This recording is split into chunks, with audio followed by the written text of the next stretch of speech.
یه موقع شده مسئله مشکلی داری و نمیتونی تنهایی حلش کنی. مسئله روانی، مسئله روحی، جسمی داری.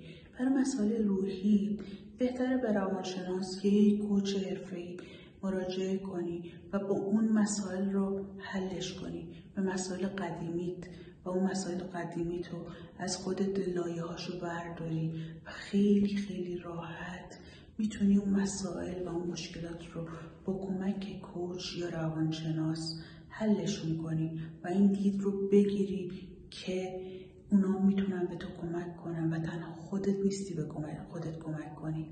اینجا کودک درون خیلی خوشحال میشه چون تونسته مسائلش رو حل کنه و اون ناراحتی ها، اون عقده ها، اون خشماش بالا بیاد و دیده بشه. محیط خونتو، محیط کارتو سعی کن با گل‌های تزئینی، با تابلو فرش‌های قشنگ یا نه گل‌های طبیعی تزئین کنی. این کار روحیه تو رو بیشتر میکنه و حالت رو خیلی عالی‌تر میکنه. این کار باعث میشه که کودک درونت خسته نشه، لذت ببره، هیجان بهش دست پیدا کنه. وقتی که اون گل‌های طبیعی رو نگاه کنه یا اون چیزایی که ازش لذت میبره با رنگ‌های شاد ببینه، یه حس و حال عجیبی بهش دست میده و اون حس و حال بهش کمک میکنه که رو شما تاثیر بذاره و روحیه شما خیلی عالی‌تر بشه. خیلی از ماها میگیم به خاطر افکار منفی، انرژی منفی یا نه دوست ندارم با کسی باشم یا درونگرام دوست ندارم اصلا با کسی رفت آمد کنم. نه، یاد بگیر حتما با اطرافیان در تماس باشی، با دوستات تو جمع باشی و ازشون یاد بگیری، مراوده کنی، بگو بخند کنی. وقتی این تعاملات رو داشته باشی، مهمونی بری، سینمایی با دوستت بری یا نه با فامیلت، با اقوام همسر، با اقوام خودت به مهمونی های مختلف بری، دوستی های خوبی داشته باشی، وقتی برخورد کنی میبینی چقدر اون لحظه که با اون دوستا هستی یا با اون خانواده‌ای که هستی که دوستشون داری چقدر حالت خوبه. اونجا کودک درونت خیلی شاد دوره رو میبینی. اما هر چند سال بالاخره سنی ازت گذشته، 10 سال، 50 سال، 20 سال، 30 سال، 40 سال، هر سنی که داری به گذشتت نگاه کن، به محلات گذشته‌ای که داشتی. شاید خونت رو عوض کرده باشی، شاید اصلا ازدواج کرده باشی، شهر دیگه، کشور دیگه یا نه محله دیگه از همون شهر باشی. برو اونجا خاطرات کودکی تو یادآوری کن به خودت، باهاشون زندگی کن، دوستای قدیمی، همسایه قدیمی تو ببین، باهاشون احوال پرسی کن، ببین اونجا چه خاطراتی یادت میافته. خاطرات این که تو کوچیکی با دوستات چجوری بازی کردی. خود من بچه تهرانم. تو محلمون یادم یه خانواده زندگی میکردم. من با یه دخترشون خیلی دوست بودم، دوچرخه سواری میکردم. اسمش نفیسه بود. از اون محل رفت، اما خیلی دوست دارم هنوزه ببینمش. یه دوست دوران دبستان داشتم، اسمش دنیا بود. هنوز بعد از 30 خورده سال دنبال این هستم که دنیا رو من پیدا کنم. آخه من دنیا رو خیلی دوست داشتم. تو هم یه سری به کودکیت بزن، محلات قدیمی، خاطرات کودکی، ببین چه خاطراتی داری، چقدر حالت باهاش خوب میشه. اونجا کودک درونت داره حال میکنه، داره لذت میبره که انقدر داره بهش توجه. کجا بوده، کدوم شهری، کدوم کشوری، کجایی. خود من دبستانم یه دبستان قدیمی بود، یه ساختمان قدیمی که از درش وارد می شدیم. یه کلاس تو زیرزمین این برداشت، بعد طبقه هم که اول دفتر مدیر و ناظم و اینا بود، بعد میرفت تو حیات بود، تای حیات خب آبخوری بود و سرویس بهداشتی. دو تا کلاس زیرزمین هم اونجا داشتیم و از طبقه اول میرفت طبقه دوم دوم چند تا کلاس داشتیم. یه موقعی من صبحی بودم، یه هفته بعد از ظهری، یه هفته صبحی، یه هفته بعد از ظهری. الان اون دبستان خراب شده و جاش چیزای دیگه ساخته شده و اما اون کلاس ها رو، اون مدرسه رو من خیلی دوست داشتم. کلاس اول معلمم، کلاس دوم، سوم، چهارم، پنجم به ترتیب با هر کدومشون یه سری خاطرات داشتم. یه موقعی به اون مدرسه رجوع کن، به مدرسه دبستانت و به معلمات اگه تو اون مدرسه بودن، یا اهل احوالی بپرس، یاد دوران دبستان میفتی. من هنوز با بچهای دوران دبیرستان با هم در تماسیم، همیشه از هم یاد میکنیم، معلمامون رو میبینیم. وقتی هم دیگر رو میبینیم یه شور و شوقی تو وجود ماست. اونجا کودک درون ما خیلی خوشحاله، یاد بچگیش میفته، میخواد شیطنت کنه، میخواد بازی کنه. کودک در اونجا حلش درونت باید همیشه توجه کنید، حتی نسبت به رخت خوابت، نسبت به خواب میدونی خیلی مهمه. خواب باعث پاکسازی مغزت میشه، باعث میشه که یک روز بعدت یه روز خیلی خوب برات باشه یا نه یه روز بد برات باشه. پس خواب کافی باید داشته باشی.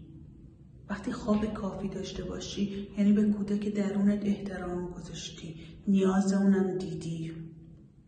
از طرفی رخت خواب مرتب، متکا، دوشک، رو تختیای قشنگ، رنگای شاد، چیزی که کودک درونت دوست داشته باشه.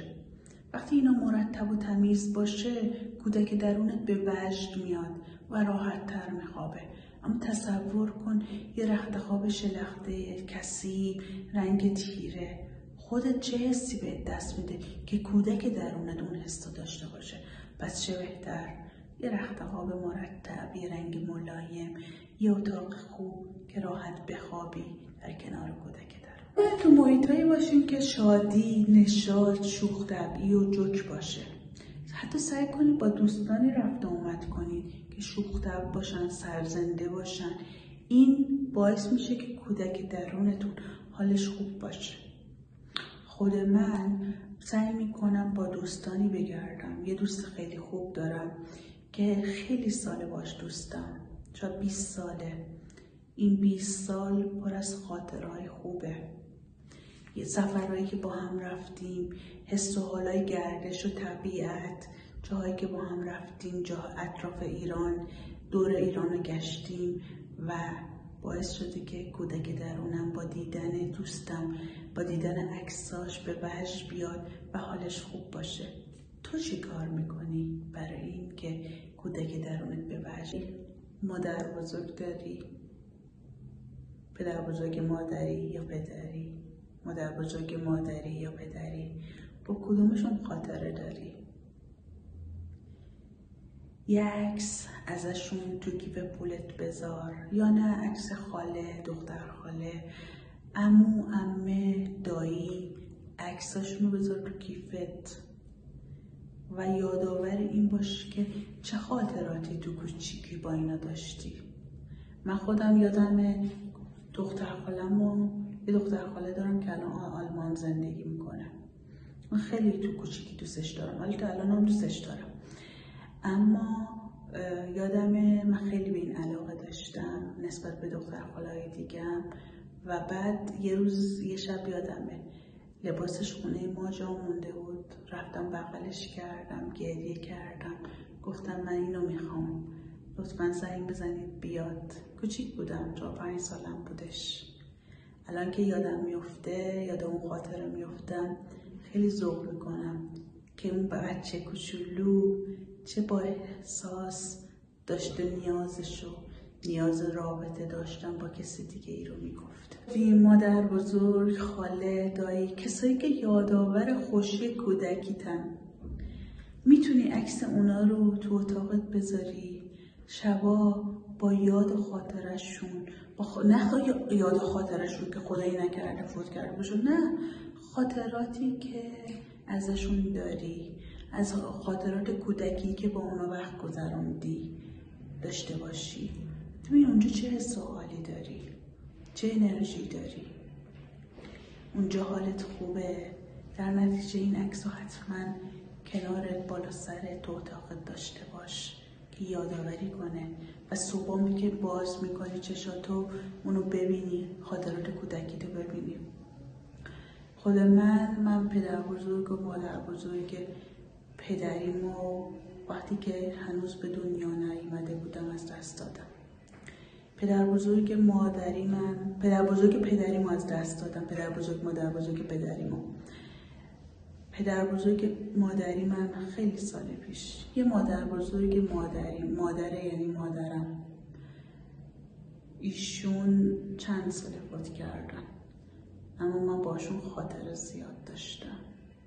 خاطره که یه نوه با مادر بزرگش داره، محبتایی که بهم کرد به عنوان یه دختر بچه، منو چقدر لوس میکرد، چقدر به محبت میکرد. الان فوت کرده، 10 سال فوت کرده، خدا بیامرزتش. ایشالا که برای شما دونه دونه از اقوامتون همه در سلامت باشن و مزه مادر بزرگ پدر بزرگ رو بچشید. دوست صمیمی تو زندگی داری؟ اصلا انسانی هستی با کسی صمیمی بشی؟ اون صمیمیت رو بهش دقت کن. چجوریه؟ دوست صمیمی، خواهرت، مادرت، با کی تو زندگیت صمیمی؟ با همکارت، با یکی بالاخره صمیمی هستی.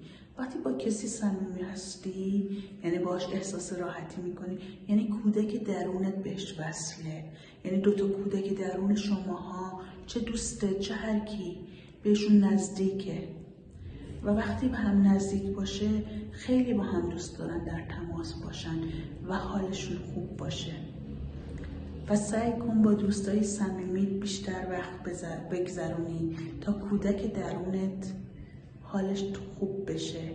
حال اون خوب بشه، حال تو خوبه.